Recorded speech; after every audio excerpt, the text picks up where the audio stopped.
Talk now to the National Coordinator, South Elders Forum, Anabs Sara-Igbe, who joins us live from Abuja.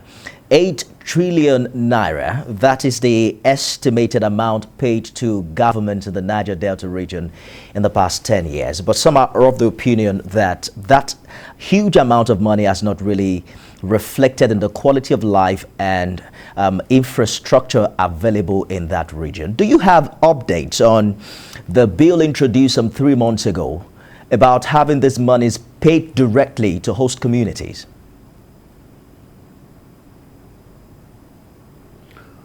Well, as a people, we have decided to support the bill seeking the 30% being paid directly to those communities.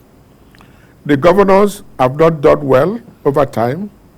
They are a total disappointment to the people of Niger Delta. The 13% derivation fund is meant for the oil and gas bearing communities and the impacted communities. As I speak to you today, most of these communities are still living in squalors, despite government or governors receiving money for the past 20 years. They are not attending to them. There are no schools, no health centers, no transportation, no road, no jetty, no employment. To make matter worse, in some states, the people from the oil-bearing communities are not even given political appointment, so that they will not be part of the executive council to decide or to determine what happens with the 30% derivation fund. Because of that, the communities are now gearing up to ask questions to the governors to explain what they have done with the 30%. The oil-bearing communities are supporting PANDEF demand for 50% derivation, but that derivation must be paid to the oil-bearing communities and no longer to the government. We are suggesting also that if we see how the PIA is going to be managed, the money should be paid to the PIA fund. No governor should be involved in any form, selection or appointment of the various board of the PIA, because they had the opportunity of managing the resources for the people and they have failed. They spend this money as their personal money and they live like emperors. They appoint assembly members, they appoint council chairmen, they appoint everybody, and nobody can talk to them. And they use the money the way they like, leaving the oil-bearing communities in squalors. But that is why we are saying we want to look inward. Just a minute, Mr. Sara-Igbe. In the past, in the past, I was going to say very quickly that I hear you say that governors haven't done justice in ensuring that these 13% derivative gets to the host communities. Have there been some sort of engagements, for instance, between the South Elders Forum and these governors that you're accusing? The governors are not ready to engage. Yesterday, the PANDEF called a General Assembly, and we expected the governors to be part of the General Assembly. The governors never came. They never sent representative. And this was a matter affecting the entire region when 59 noted House of Rep members, whom we call terrorists, who wants to destabilize this country by trying to instigate or provoke Niger Deltans to react over the 30%. And based on that, we met, and the governors never cared. We have been appealing to governors to address the issue of the oil-bearing communities, and they never cared. They are live like emperors. Nobody can talk to them. The assembly is a docile assembly. Nobody can check them. And they believe, some of them believe that they can do anything and get away with it. So we are asking the federal government to seriously address this issue of 30%. Section 162 of the Constitution, subsection 2, should be amended to reflect the payment of this money directly to the oil-bearing communities. So when you say that you want the money paid directly to the host communities, I'm just wondering how. Are you talking about local government councils. I've also heard people talk about Host Communities Development Commission. Is that not following the path that NDDC has also followed in the past years?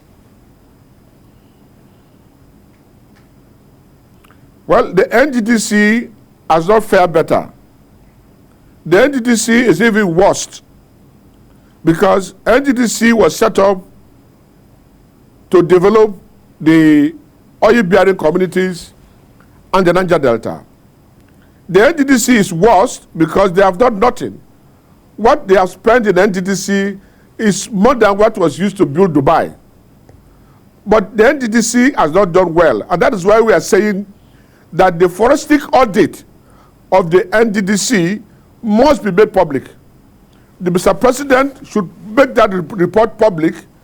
Let the people of Niger Delta know who are the real enemies of the Niger Delta. The people of Niger Delta want to know those who collected money, those who took contract and refused to do them. Publish it, let us know whether there are fictitious contracts that they claim to have executed in the Niger Delta that are not really on ground. If you tell me today that there's a project in my community and the project is not there, I should be able to tell you the project is not there. I get your point, put it really. On the carpet, but my question was, let us see. NDDC has not done well. Yes. We have to be frank to the oil-bearing communities. I'm asking, they have not done well. who collects these monies? Done well. If you can hear me, Mr. Sara-Igbe. They have not addressed our issues, and we don't want to see them anymore. I'm asking, who collects these monies on behalf of the host communities?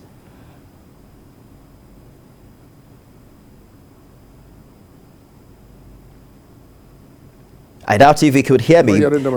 Let's try again. Mr. Sara-Igbe, if you can hear me, you are conversing that federal government should ensure that these monies go directly to host communities. And I'm asking, who are you suggesting will collect these monies on behalf of these communities? The PIA is very clear. The PIA is very clear as to how the money should be spent. The various communities will spend their money according to the production in that area. Every field, every OML knows who are the owners, who are the host communities, who are the impacted communities. They are going to set up various committees by the PIA, and they should pay those money through those channels to the host communities. The oil companies knows who are their hosts. The oil company knows who are the impacted communities. And so if they use that channel, it will go. That does not mean that we will not carry along other communities in the region. Certain percentage can be set aside to develop other communities in the state, but let the oil-bearing communities get the result, because these monies are not meant for everybody. They are meant for the oil-bearing communities. The state government have statutory allocation, which is meant for everybody.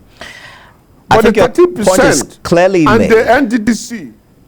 And it's a good place to leave it. Anabs Sara-Igbe is National Coordinator of the South-South Elders Forum.